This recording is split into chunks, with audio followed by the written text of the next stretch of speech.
हल्का सा morning light महल के जालीदार झरोखों से आ रहा है। कमरा शांत, पर हवा में एक अजीब सी बेचैनी।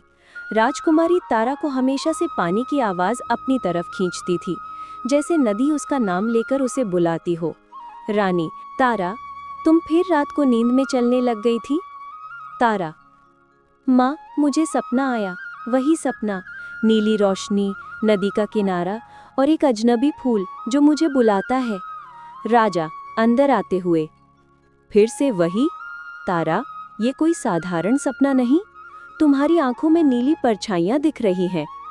तारा, पापा, मैं बिल्कुल ठीक हूँ, बस लगता है कोई मुझे बुलाने की कोशिश कर रहा है। बेटा, वो नीली आवाज के पीछे मत जाओ, हमने तुम्हें खोने का डर काफी झेला है।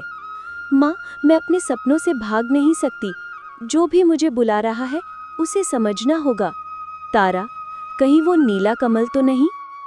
माँ, आप जानती हैं नीला कमल क्या है? वो एक श्रापित फूल है और एक दिन मुझे लगा था वो तुम्हें ले जाएगा। बड़े मंदिर का आंगन, दीपक जल रहे हैं। तारा को सच जानने के लिए उसने पुरोहित देववान को बुलाया, जो राज्य का सबसे पुराना जानने वाला था। गुरुदेव, मुझे नीला कमल के बारे में बताइए। पुरोहित चौंक कर, ये नाम तुमने कैसे सुना राजकुमारी? मेरे सपनों में एक नदी मुझे बुलाती है, उस पानी से नीली रोशनी निकलती है और फिर एक फूल जिसका रंग नीला पर छोटा सा जलता हुआ। पुरोहित अपना डंडा संभालते हुए घबरा जाता है। राजकुमारी, नीला कमल शक्ति का फूल नहीं, दर्द का फूल है। जिस नदी में वो खिलता है वहां कभी किसी परी का विश्राम नहीं हुआ, वहां बस आंसू बहता है। आंसू? किसके? नदी की आत्मा के। उसकी कहानी अब तक किसी को नहीं पता, और अगर मैं उसके पास जाऊं तो तुम पर श्राप लग सकता है। गुरुदेव, शायद मेरी तकदीर ही वहां ले जा रही हो। पुरोहित तारा को रोकना चाहता है, पर तारा निकल जाती है। तारा अपना सफेद घोड़ा अर्जन साथ लेती है। अर्जन, तारा, बताओ इस बार रात को हम कहाँ जा रहे हैं? नदी के पास। आज मैं उस बुलाहट को नजरअंदाज नहीं कर सकती। तुम्हें पता है ना, इस रात जंगल में जादू की हवा भरी रहती है। हाँ अर्जन, पर अब डर से ज्यादा जवाब चाहिए। घोड़ा सांस भरकर चलता है।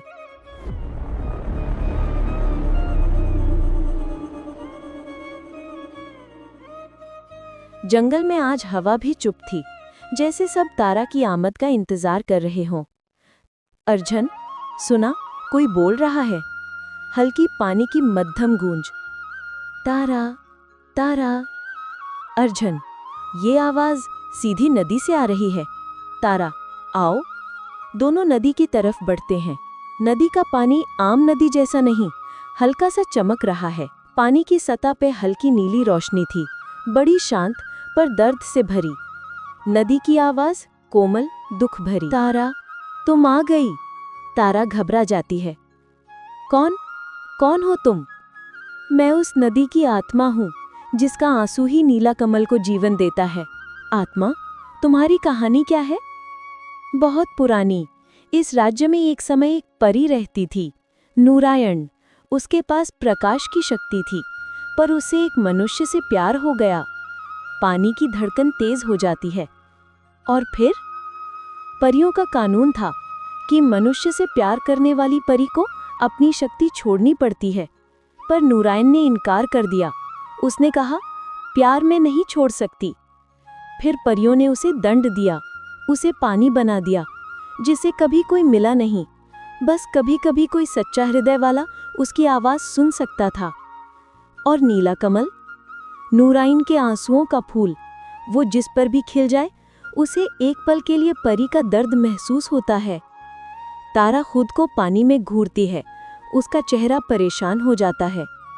तुम चाहती हो मैं तुम्हें आजाद करूं, पर कैसे? मेरी कहानी को पूरा करो। एक काम है, खतरनाक, पर सिर्फ तुम कर सकती हो। क्या करना होगा?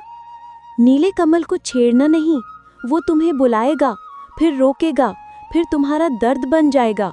उसे तोड़ना नहीं, उसकी जड़ तक जाना होगा। अगर तुम्हारी मुक्ति इसी में है, मैं जाऊंगी, नदी की रोशनी और तेज हो जाती है। तारा नदी के सबसे गहरे हिस्सा नदी कुंड में पहुंची, जहां हवा में भी ठंडक थी। तारा, नदी, अब क्या? अपने हाथ को पानी में रखो, पर ध्यान रखना, जो तुम देखोगी वो तुम्हें तोड़ भी सकता है। तारा हाथ पानी में डालती है, एक बड़ा रोशनी का चक्कर बनता है। तारा अचानक एक अन्य दुनिया में खड़ी होती है, जैसे पानी के अंदर कोई संसार हो। नूरायण, परी, कौन कौन मेरी दुनिया में कदम रख रहा है? तुम नूरायण हो? हाँ, मैं वो परी हूँ जिसे अपनी ही कौम ने सजा दी। तुम्हारी कहानी मुझे दर्द देती है। क्या हम तुम्हारी सजा को तोड़ सकते हैं? हाँ, पर उसके लिए तुम्हें मेरे उस प्यार से मिलना होगा जिसे मैं खो बैठी थी। एक मर्द की परछाई उभर कर आती है। वो मुझे छोड़कर चला गया, मेरे प्यार को झूठा कहकर, और परियों ने सोचा कि मैं मनुष्य से धोखा खाकर शक्ति छोड़ूंगी, पर मैंने मना कर दिया। नदी से बाहर तारा और अर्जुन वापस खड़े। एक आदमी की रूह तारा के सामने दिखाई देती है। कौन? तुम कौन हो? मैं तारा हूँ। मैं तुम्हारी नूरायन की मदद करने आई हूँ। नूरायन, मेरी नूरायन, तुमने उसे क्यों छोड़ा? छोड़ा नहीं, मैं उससे मिलने ही जा रहा था, पर रात को मुझे किसी ने मार दिया। मेरी लाश कभी मिली नहीं। अगर मिल जाती तो परियों ने उसे दंड नहीं दिया होता। मतलब नूरायन को गलतफहमी में दंड मिला। हाँ, पर मेरी रूह कभी उसे बताने नहीं जा पाई। तुम दोनों को मिलाना होगा, वही तुम्हारी मुक्ति का रास्ता है। नदी का पानी अचानक उथल-पुथल होने लगता है। तारा के पास सच आ गया था, और इसका मतलब था कि नीला कमल अपने अंतिम रूप में प्रकट होने वाला था। अब उसका वक्त आ गया है, वो फूट रहा है। पानी से एक बड़ा चमकता हुआ नीला कमल उभर कर आता है। नीली रोशनी फैलती है। नूरायन और आदमी की रूह एक दूसरे के पास आते हैं।